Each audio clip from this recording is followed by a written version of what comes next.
Notre Dame is having a bit of a renaissance under longtime head coach Brian Kelly. They've won 10 or more games and finished within the top 12 in the country every year for the past 4 years, which includes 2 playoff appearances in the past 3 years. But this year will be a big test for the Fighting Irish. They are losing a lot of the talent that brought them to the playoffs last year. Notably, the losses of longtime quarterback Ian Book and defensive leader Jeremiah Owusu-Koramoah are going to be difficult to replace. However, consistency has been the name of the game under Brian Kelly, and it all starts with his offense, which is coordinated by former Irish quarterback Tommy Rees.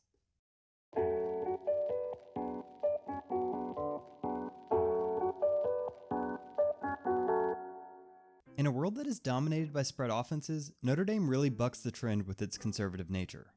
They love to load up the field with multiple tight ends, lining up these condensed and bunched sets to really challenge the smaller personnel of today's defenses. They were able to find some success on the ground against Clemson, purely from this size advantage. Clemson is known for putting smaller, quicker hybrid linebackers on the field, but they don't have the size to match up against this 2 tight end, 1 fullback look by Notre Dame. Despite some good penetration at the beginning of the play, the Irish squeak out a solid gain on first down. They use these tight end heavy looks paired with frequent pre-snap motion to manipulate the gap responsibilities of defenses. This play illustrates that idea perfectly. Pre-snap, this 2 tight end set to the boundary forces Georgia Tech to set their front to the short side of the field. After a pre-snap motion, 2 extra gaps are created on the field side of the ball, which Tech doesn't adequately account for, which leaves star running back Kyron Williams all the room he needs for a big gain. These gaps become especially hard to fit when paired with a counter-heavy run game. By pulling 2 players, they add 2 gaps to the play side. In general, the best way to fit this is to have this end attack the inside shoulder of the pulling guard, which blows up the play and gives linebackers time to scrape across the line to cover their shifted assignments. Here the end fails to do that, which means this linebacker is unable to help on the play, leaving a huge hole to run through.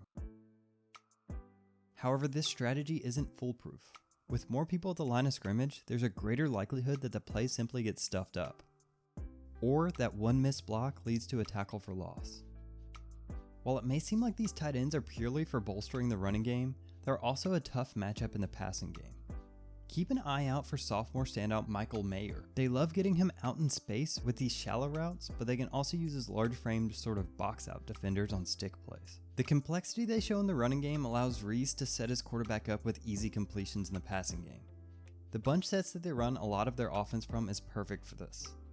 This play is a simple hitches concept, but the condensed formation and overlapping routes means that these defenders have to backpedal to their spot while finding their receiver through the mess of bodies.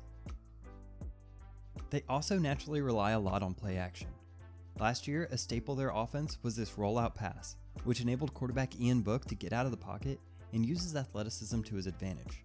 While Book is gone, their projected starter Jack Cohn is primed to take his place. He played under a similar style of offense in Wisconsin, thriving on the short passing game. Cohn is missing some of the athleticism that Book had, but he does show more promise in the deep passing game. However, it's still an area that many teams can and should challenge the Irish to beat them in. While Rees is a relatively new coordinator, there isn't that much that has changed on offense in Brian Kelly's past 10 years at Notre Dame. The same can't be said of their defense. Last year, Notre Dame lost one of the best coordinators in the game, in Clark Lee, but replaced him with one of the brightest up-and-comers in Marcus Freeman from Kelly's old stomping ground in Cincinnati. In the secondary, Freeman's scheme is going to be largely similar to Lee's. They're going to play a lot of one-high looks and live either in man-free, meaning they'll have 1 deep safety and play man across the board, or cover 3, meaning a zone with 3 deep defenders. Either way, Freeman feels comfortable putting his men on the outside on an island. He often couples that with jam technique, which looks to disrupt the timing and route running of the receivers. But with one high safety, you always run the risk of being vulnerable down the seams. In previous matchups, you can see that Norvell really tried to take advantage of this weak point. However, what really makes Freeman's defense interesting is how he plays the box. He bases out of a 3-man front. Traditionally, these fall into 2 categories. They're either a 3-4 with 3 down linemen and 4 linebackers, or some kind of 3-3 stack.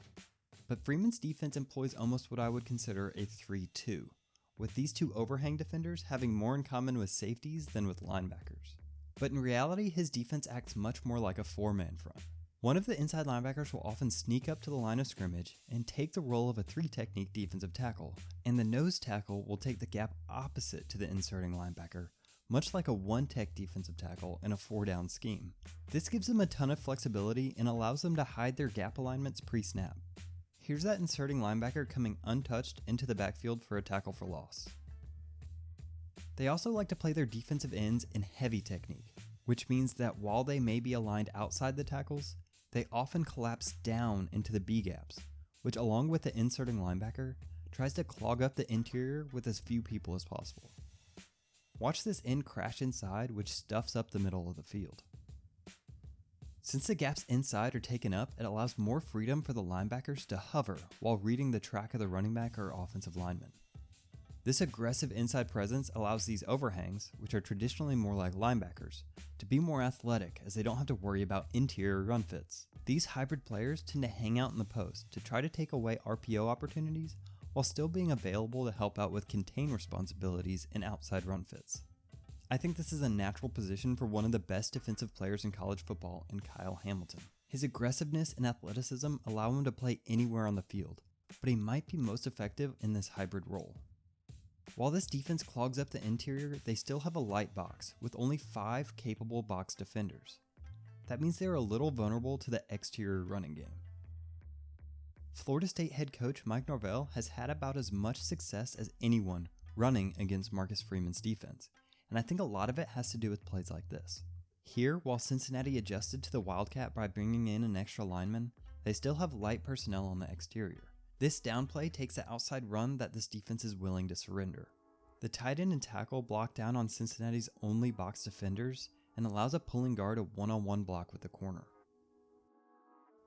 This defense is definitely interesting and one that had great results for the Bearcats the last few years. There might be growing pains here and there, but it's an interesting scheme to watch out for going forward.